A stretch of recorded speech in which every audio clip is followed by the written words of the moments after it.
Hi, welcome to another episode of Trail House. This is Simo. Today I want to answer a question that a lot of get asked a lot. This is regarding an induction cooktop stove.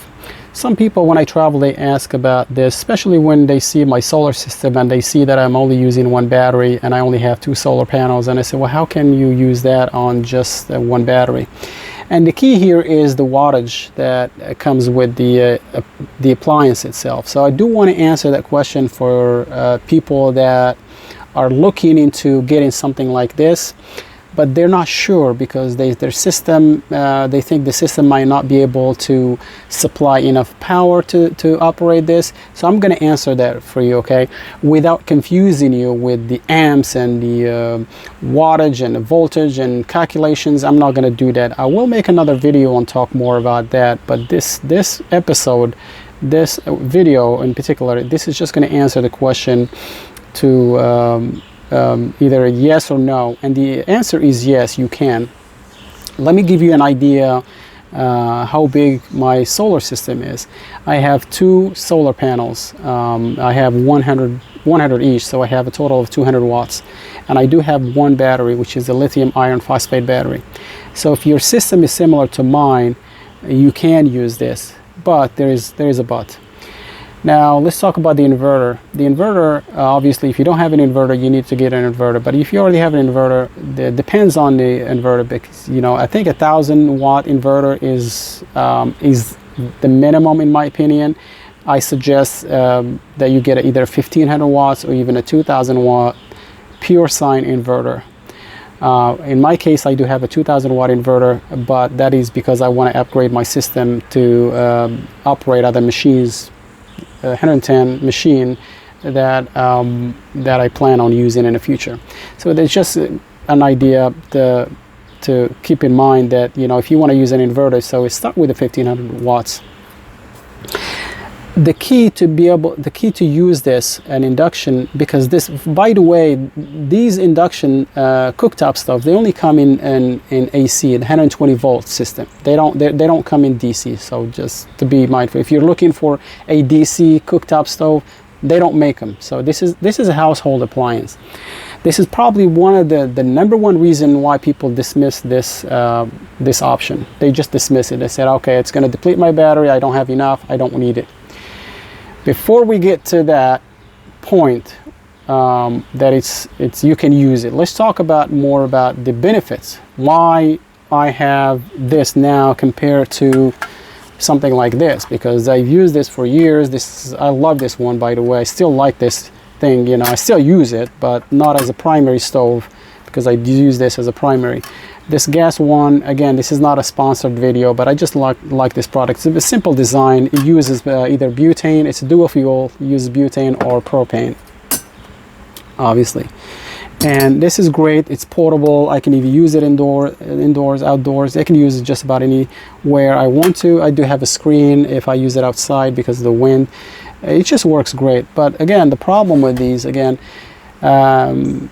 so the problem with these is actually that's what I'm going to discuss. The benefits of having this is actually because of the problems that these stoves cause me. The number one is the open flames.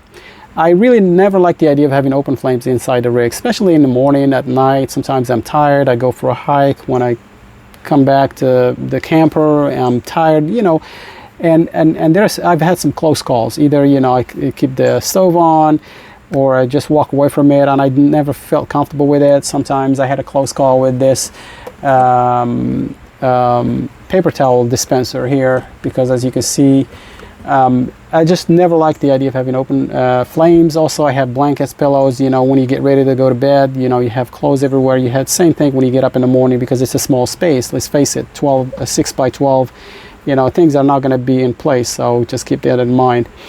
So that's number one. Number two, I got tired of buying these things, and in a lot of places, they don't charge you what you would get them normally at a store, like in your city. Like this typically costs maybe $2, $3 at a regular store. But when you travel, if you can find it, you're going to pay a premium for it. Same thing with this. So some of these canisters, they can sell for up to $10 a piece, and that's just really too much, even for the average camper. That's number one. It's just the fuel. Another reason was that I didn't like the idea of having to have a window open when I cook, especially when if it's raining, you know, you have the elements outside and you're indoor cooking, you have to have a window open to be able to use any kind of burning fuel. With this one, I don't have to do that. I can keep the windows closed, you know. But again, that's what I like about this. And the other advantage that this one has is that it only uses the covered surface. So whatever is touching the surface, that's where the heat is. So it's not wasteful at all. It's not like an open flame where there's a lot of waste. This is just really very efficient. It is also safer. So again, with that open flame, I didn't feel comfortable leaving it like that. Again, I've had some close calls, especially if you have pets and if you have kids. You touch the other surface, it's not going to burn you, it's not going to cause any problem, you know, it's not going to catch on, nothing is going to catch on fire. But also it has a safety feature. If you lock it, you know, especially if you have kids, they're not going to be able to accidentally turn this thing on. Another function is also it has a running time of I think 2 hours. After 2 hours, if it keeps running for 2 hours, it'll shut off automatically, because it recognizes that, okay, so I think this is not a safe situation, so it just really shuts itself off. So those are things that I really like about the stove itself. Now let's get back to, you know, the wattage situation. If you want to use this on a simple system like mine, you do want to buy one with the smallest wattage possible. This one is 1300 watts. They usually come in 1800 watts. That's the only number that I want you to remember. 1800 watts is an overkill. It's way too much, okay? So I don't recommend buying that at all, because it won't work. Especially the dual burner, 1800 watts. I've seen some single burners with 1800 watts. That's out of the question, because you can use a single burner 1800 watts, but you have to, you know, again, you can, but here's why. You're going to have to adjust the wattage, okay? The reason why I say 1300 watts is just because if you have a 1500 watt inverter and you're using an 1800 watt stove, that's not going to work, okay? So that's the reason why I said to go with small wattage. You want the wattage on the appliance to be less than the wattage on the inverter. Okay, that's number one. Okay, so just remember that. So go small, the smallest wattage that you can get, because you're gonna cook everything. So it just doesn't matter. I cook everything on 900 watts, because even though this is 1300 watts, I still use 900 watts, because that is the sweet spot before I can cause any problems. Because if I get to the 1300 watts, even with this, the system shuts off, because my battery doesn't like that. I'm asking way too much for my battery, okay, at 1300 watts. So just keep that in mind. Now, most of these stoves, they come with plus or minus temperature adjustments. That temperature adjustment is actually the wattage. So it goes from maybe 600 to 700 to 800, 900, and so forth. So that's the beauty about these induction stoves, because they have a digital a screen which it shows you what kind of wattage you're using. So that is great. It's not like your gas stove where it's just, you know, the knob, you just adjust the heat, the flame. This is different. So usually when I turn this on, I set it up at 900 watts and I never have a problem with it. Now let's talk about the reason why you don't want to use 1300 watts, because again, you're going to cause problems for the battery management system, the BMS. It's not going to like that, and if your system is too small, you're overloading your system. You don't want to do that. So find a sweet spot. When you get something like this, start with 700 watts. When you turn it on, set it at 700 watts, and then take it up to 800 watts and 900 watts. And then if something happens and if system shuts off, that means you can't always reach that wattage. Like if it shuts off at 1000, and then you can't exceed that. But if it runs just fine at 900 watts, you can just keep running it at 900 watts, because I think that's good enough. Now I'm not going to talk about, well, how long can I run it on 900 watts, because that is very obviously you're going to deplete that very quickly, because again, one battery it's not going to be sustainable. Okay, so for example, I just boiled some water, and by the way, I made some Moroccan tea. For those who don't know what a Moroccan tea is, it's just a a popular drink in Morocco made of green tea and fresh mint and sugar or sweetener. It tastes good.